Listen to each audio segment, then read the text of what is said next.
Today we are going to discuss about 8051 external hardware interrupts.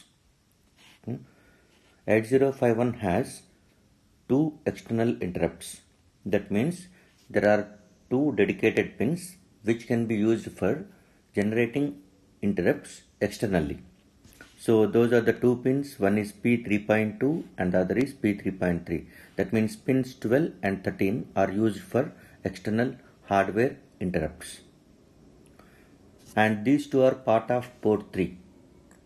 So port 3.2, port 3.3 pins are used for external hardware interrupts.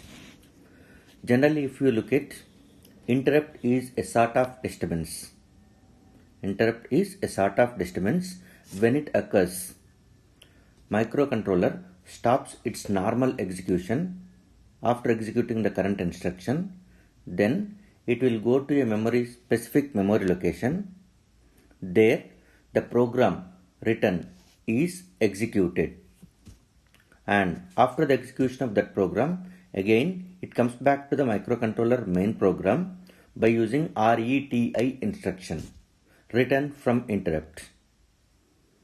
So the specific memory locations are separate for pin 12 and pin 13. So each external hardware interrupt has specific memory location. So when an interrupt occurred at INT 0 bar, then microcontroller will go to a specific memory location as 0003 and it executes the current program, whatever written over there, and at the end of the program there will be RETI instruction. You must write that one. So which makes to go back to the main program. So RETI stands for return from interrupts. If there is an INT 1 bar interrupt is invoked, then microcontroller will go to 0013H and the program over there is executed sequentially, and at the end, with the help of RETI instruction, it will go back to the main program and it will do its routine work. Okay, so the main important point is here microcontroller can come to these locations based on two things. That means whether at pin 3.2 or 3.3, whether it is going to detect the level or whether it is going to detect the edge. Based on the level type interrupt or based on the edge type interrupt, it has to come to 0003 or 0013. That means these external hardware interrupt pins can respond for active low level for as well as an edge level. That means high to low level. So there are two types of interrupts are going to be possible. Okay, one is treated as level triggered, the other is nothing but edge triggered. So the interrupts are activated based on these activation levels. Level triggered is treated as default. So upon reset, if interrupts are enabled, then they will be treated as level triggered only. And if you want to make the pins to respond for edge triggered, then it must be programmed. Okay, how to program it, that we will see, and in what happens in level triggered and what happens in edge triggered, that also we will see. But before that one,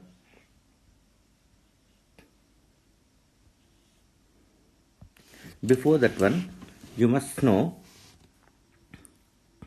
when these pin 3.2 and 3.3 are going to be used as interrupts, because these are actually part of port 3.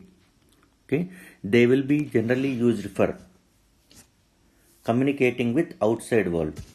So a port is going to be used to communicate with outside world. Either it can read the data or it can get the data. Okay, so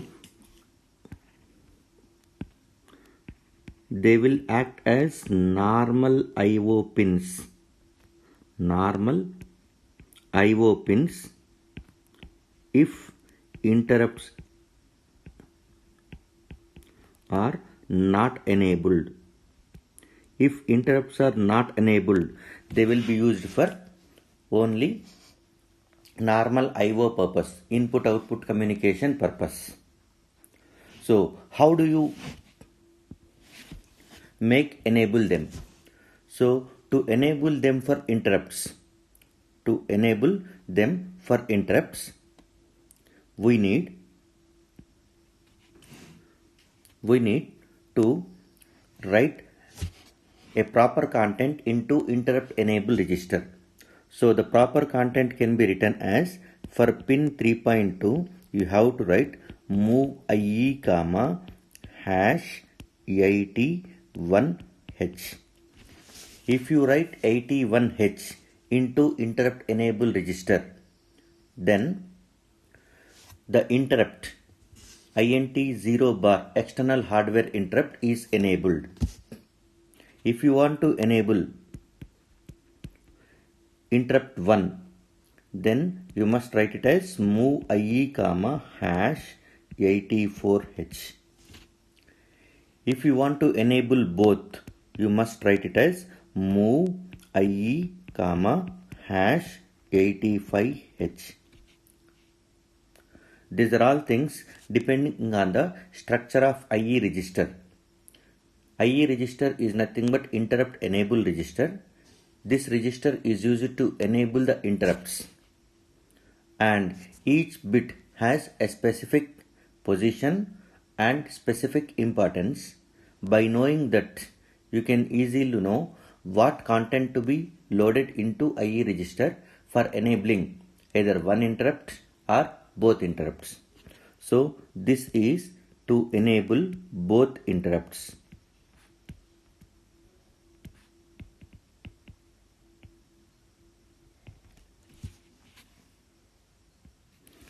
So this is IE register format.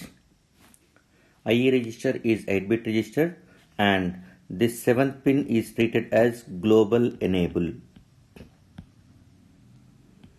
Global enable means you are going to enable all the interrupts. Okay, so this is the main gate. If you think, let us assume you are going with a college. So this is your college where your main gate is over here. College main gate. And whenever college main gate is there and there is a building and you will have a classroom. This is first year classroom, let us assume it is second year classroom. And here also you will have a gate, that means door. Okay, and this will be having a door. So if the door is open, then only the person can go to that room. If a person has to go to that room, first step is nothing but this is global enable. Your college gate must be open. Otherwise, the students, even though they are coming, they cannot reach the classrooms. They cannot enter into the classrooms. Even though the global enable is set, that means even though the gate is open, the students can come to this place, but they cannot go into the corresponding classrooms until the corresponding door is open. These are going to be treated as local enables. So here EA indicates enable all. Enable all is looks like your college main gate, even though it is open. Okay, you cannot go to the corresponding classroom until the corresponding class door is open. Remember that one. Even though you are making the local enables are open, that means local enables are enabled, but global enable is going to be not enabled. By that time also you cannot reach the classroom. So for everything there must be two enables you must take care. First one is global enable and local enable. So at any point of time EA must be 1. To enable any of the interrupt, EA has to be 1 first. Okay, global enable should be enabled first, and later you are going to local enables according to your situation or according to the program requirement. You may enable only timer interrupt, You may enable only external interrupt. You may enable only serial communication interrupt. You may enable only either of two or all. Okay, those are all things can be done once you make MSB of IE register as 1. And this ET2 is only used for, ET2 is nothing but enable timer 2. Enable timer 2 interrupt. This will be used only for 8052 because 8051 has only one timer. Only it has two timers, timer 0 and timer 1. Whereas this is to enable serial communication interrupt. To enable serial communication interrupt. This is to enable timer 1 interrupt. Timer 1 interrupt. And this is to enable external hardware interrupt INT bar 1. That means pin 3.3 is now ready to accept the interrupts. Next, ET0. E stands for enable. T0 stands for timer 0. So, to enable timer 0, this bit has to be 1. To enable interrupt 0 at pin 3.2, this bit must be 1. So, according to the program requirement, you can make corresponding bits 1 along with EA is equal to 1. MSB has to be 1 always, but depending on the program, which interrupts you required, okay, based on those pins can be 1. And according to this IE register only, we made to enable INT0, move IE, 81H. Okay, to enable INT1 bar, the content what you are going with is 84H. That means this is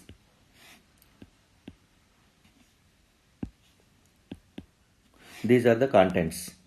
So this will be treated as 8 and it will be treated as 4. If you want to enable both, then you have to write it as 1 so that it will be 85 it becomes. So the main important points till now what we have learned is 8051 has two external hardware interrupts. They are available at pin 3.2 and 3.3 and the interrupts can be generated based on two activation levels. One is level triggered, the other is edge triggered. Level triggered is the default one upon reset and edge triggered you must program it. And whether it is level triggered or edge triggered, irrespective of activation level, whenever interrupt 0, INT 0 bar interrupt occurs, by that time it will go to a specific memory location as 0003 and it will go to a specific memory location as 0013 when INT1 bar interrupt is invoked. Okay, so the memory locations are fixed whether it is activation level is level triggered or edge triggered. These are the things we have studied till now. Next we are going to discuss about how it will be detected the level and what are the conditions. Next, how to program, what to write extra instructions to enable edge triggered type activation level. In level triggered mode, both the pins are normally high. And this level triggered mode is always, you can think, active low enable. Active low enable. That means whenever the level at the pins goes low, then only interrupt is generated. The interrupt is generated whenever the logic levels at those pins becomes low. That means they must be always at high condition. So in the level triggered mode, always INT0 and INT pins, that means P3.2 and P3.23 has to be normally high, and whenever interrupt is occurring, by that time it should go low. The meaning is external hardware interrupts, as you are saying, the circuit, let us assume you are going to connect an external circuit where it is a switch. The switch is going to be connected over here and it will be at normally high position, and when it goes low, by that time this will be treated as low level, and when the switch is going low, then an interrupt is going to be generated. The level activated or level triggered mode means,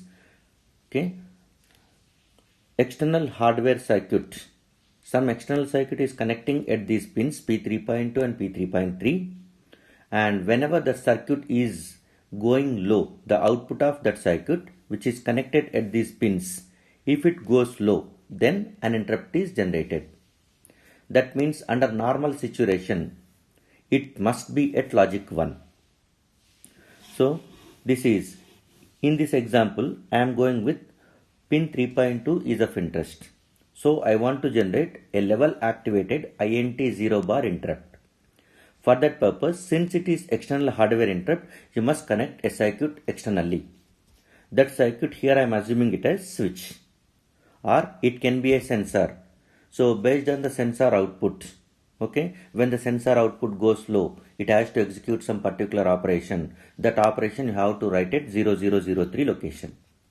So upon activation of interrupt,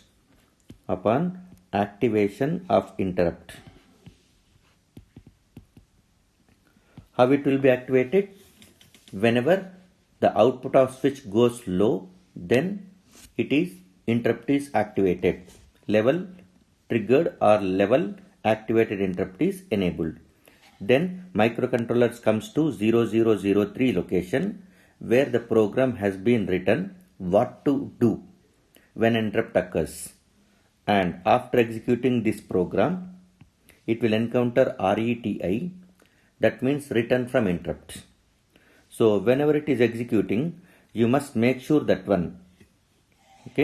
the level at low has to go high.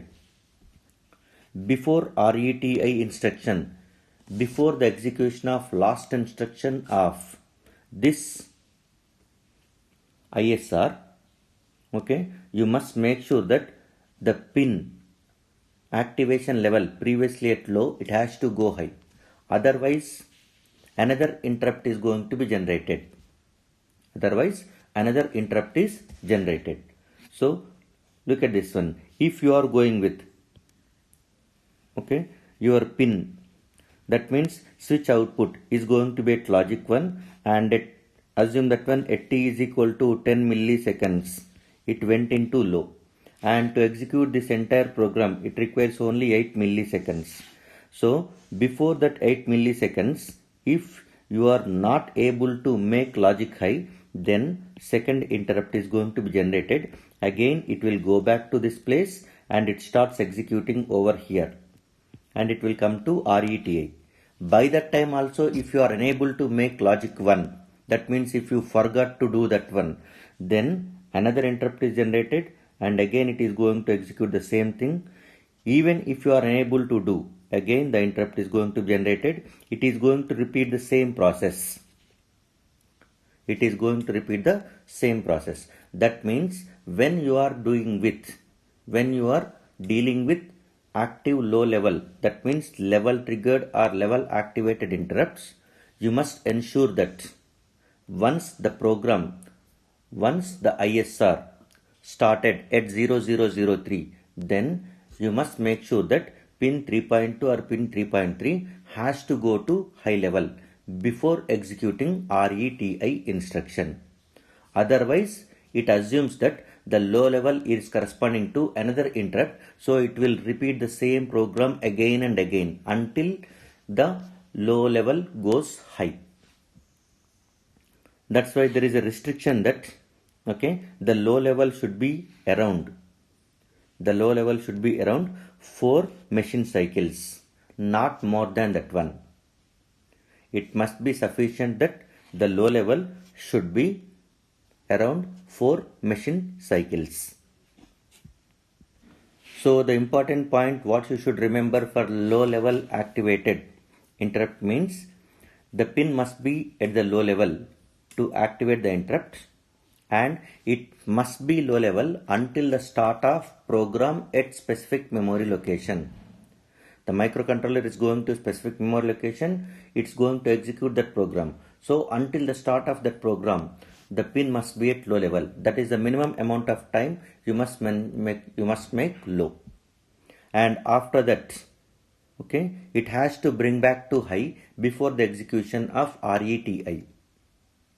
If you are unable to do the low level, if you are unable to maintain the low level, okay, so that the microcontroller is not going to start the first instruction of ISR, then interrupt is not generated. It cannot able to execute the first instruction.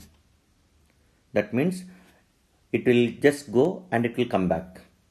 Once the first instruction of ISR is started executing, that means it is executing the interrupts. Until that point, the pin must be at low level. Okay, as well as the pin must be bring back to high level before the execution of RETI. Otherwise, another interrupt is going to be generated. Okay, so based on this one, the default thing is nothing but it must be around 4 machine cycles. The low level should be mentioned as 4 machine cycles to avoid these situations. Okay, not more than this one. Okay, next. Now let us discuss about edge triggered interrupts. Edge triggered interrupt means at pin 3.2 and 3.3, whether the interrupt is generated. Okay, an interrupt is generated at pin 3.2 and 3.3 only when an edge is detected. Even you applied a level, it will not be detected only when the edge is detected. Then only an interrupt is generated. But how do the microcontroller knows about it? Because there are two options. The interrupt can be either generated using low level triggered or edge triggered. So the microcontroller should know when to respond for edge, when to respond for level. So for that purpose, okay, microcontroller is internally using TCON register. TCON register. TCON register stands for timer control register. Even though the name is timer control, okay, it is 8-bit register. Upper 4 bits are used for timer and lower 4 bits are used for the interrupts. So timer control register is mainly used for edge triggered interrupts. To enable edge triggered interrupts, okay, so that we will see. You must program TCON register to enable edge triggered interrupts. Remember this point. If you are not writing anything, if you are not programming TCON, means by default the microcontroller generates interrupt only for level activated interrupts. Now, out of that one, the TCON register is of 8 bits. Out of it, 4 bits are going to be, upper 4 bits are used for timers and lower 4 bits are used for the interrupts. So the lower 4 bits mainly used, lower 4 bits are entirely used for, not for interrupts, only for edge triggered. Only for edge triggered interrupts. This you must remember. Okay. So when it will be known means it will be edge triggered IT0. IT0 is equal to 1. That means you are enabling INT 0 bar for edge detection. So whenever an edge is detected, edge means high to low, 1 to 0 at P 3.2. Edge detection means there is a change from 1 to 0 at pin 3.2. Then it will be detected and an interrupt is going to be generated. So if you write IT0 is equal to 1, how do you write this IT0 is equal to 1? Using this instruction, set B TCON dot 0. By writing set B TCON dot 0, you are making TCON dot 0. That means IT0 bit has 1. So when you write this one, microcontroller is now enabling the pin 3.2 for edge detection. So if an edge occurs at P3.2, that means from 1 to 0 change, then an interrupt is invoked. Even though you are applying logic low level continuously, no interrupt is generated. So now microcontroller responds only for edge to generate the interrupt. Similarly, IT1 is nothing but if you make IT1 is equal to 0. That how you are going to do this one? By writing an instruction set B tcon dot 2. So set B tcon dot 2 means you are setting the second position of tcon register, which is meant for IT1. That means it is used to enable INT1 bar pin for edge detection.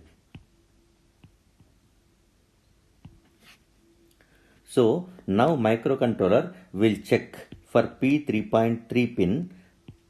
At P3.3 it will check for edge.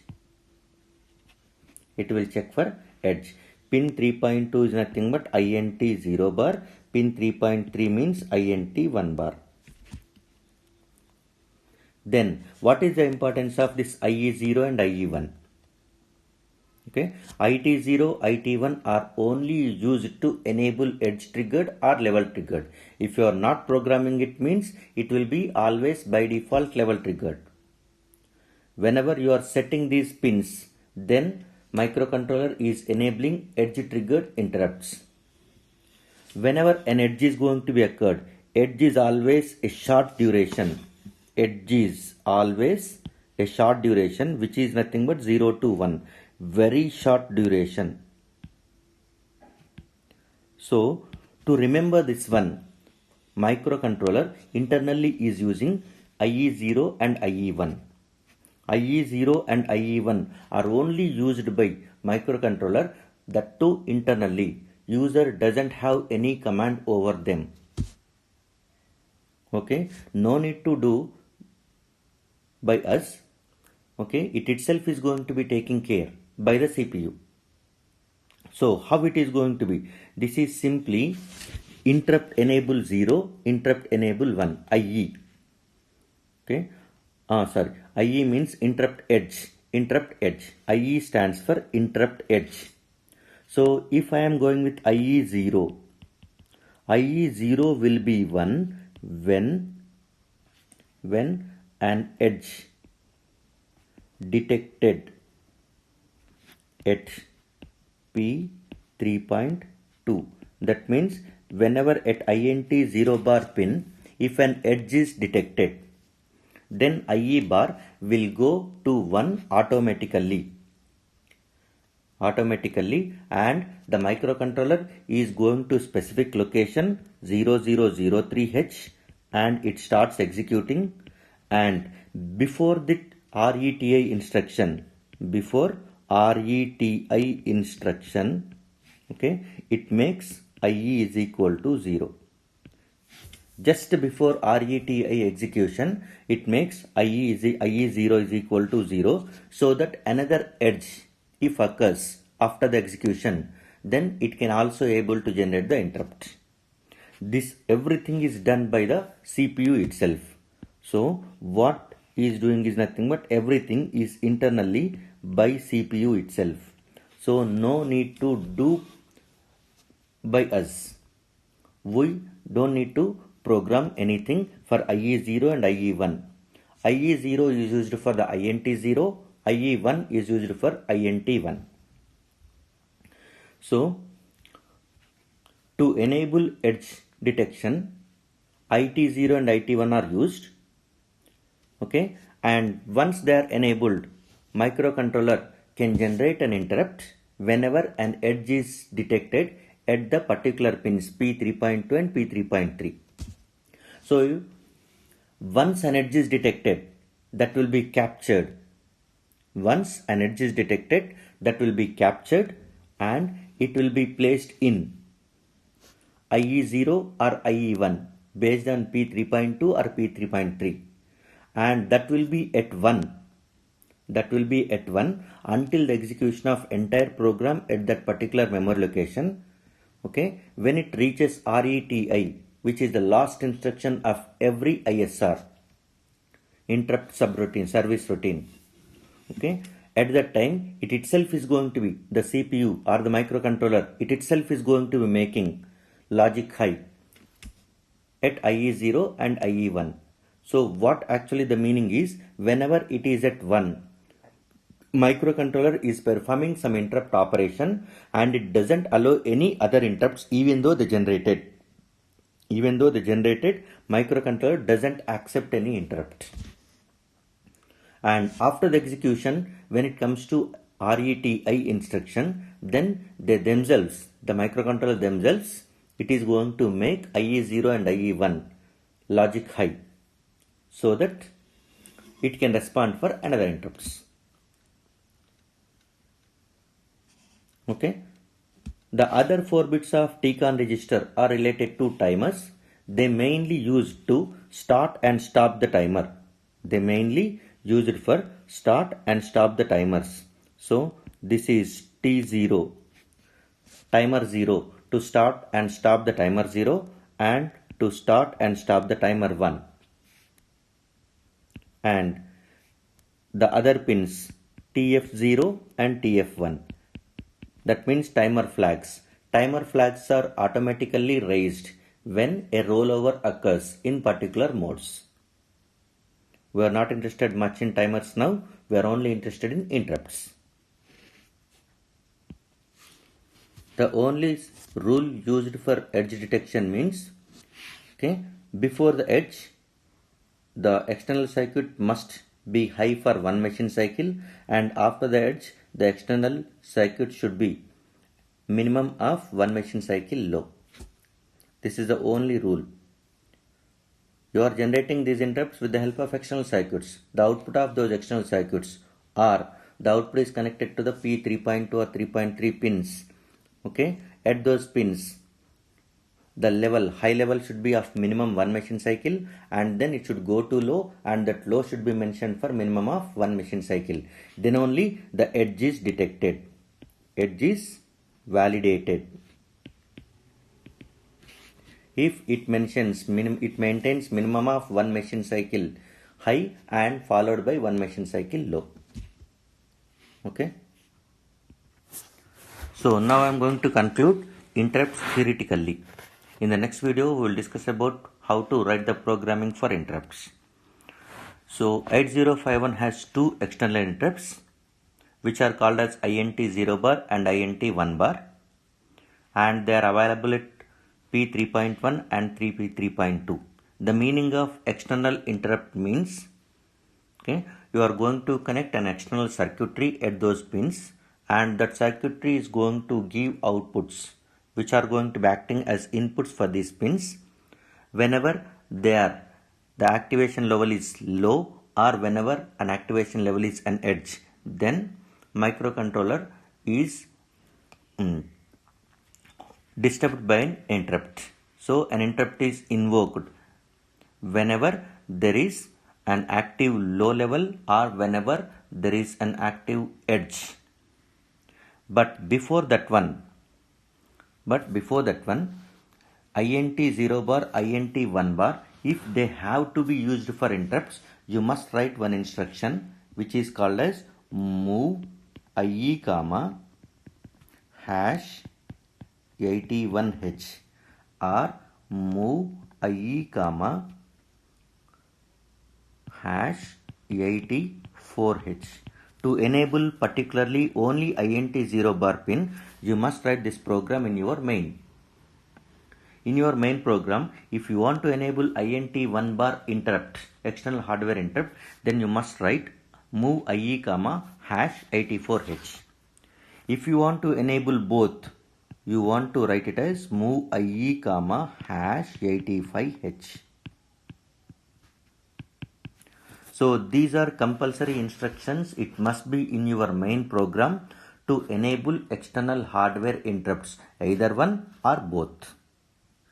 And when you write these instructions, the microcontroller is activated for only low level activated interrupts only, because that is the default one. And if you want to make them for high level, you must write one extra instruction which is called as set B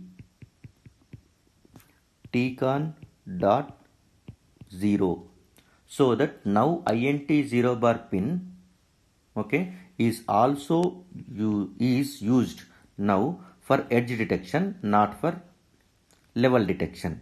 So you should write the set as this one, 81H.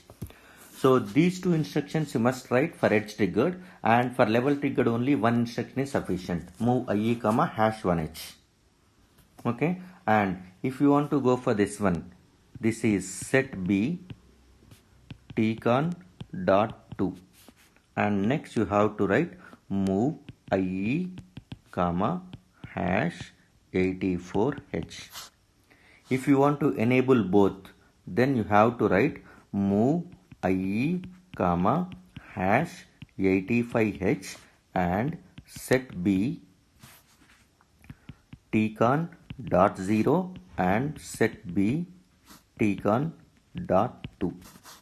So the order is doesn't matter whether you are writing set B first or move IE next, it doesn't matter, but you must mention these two instructions.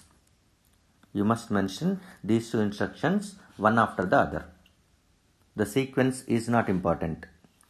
Okay, so this is how you are going to enable microcontroller for edge detected interrupts as well as level detected interrupts. How to write a program, that we will see in the next video. Stay tuned and subscribe.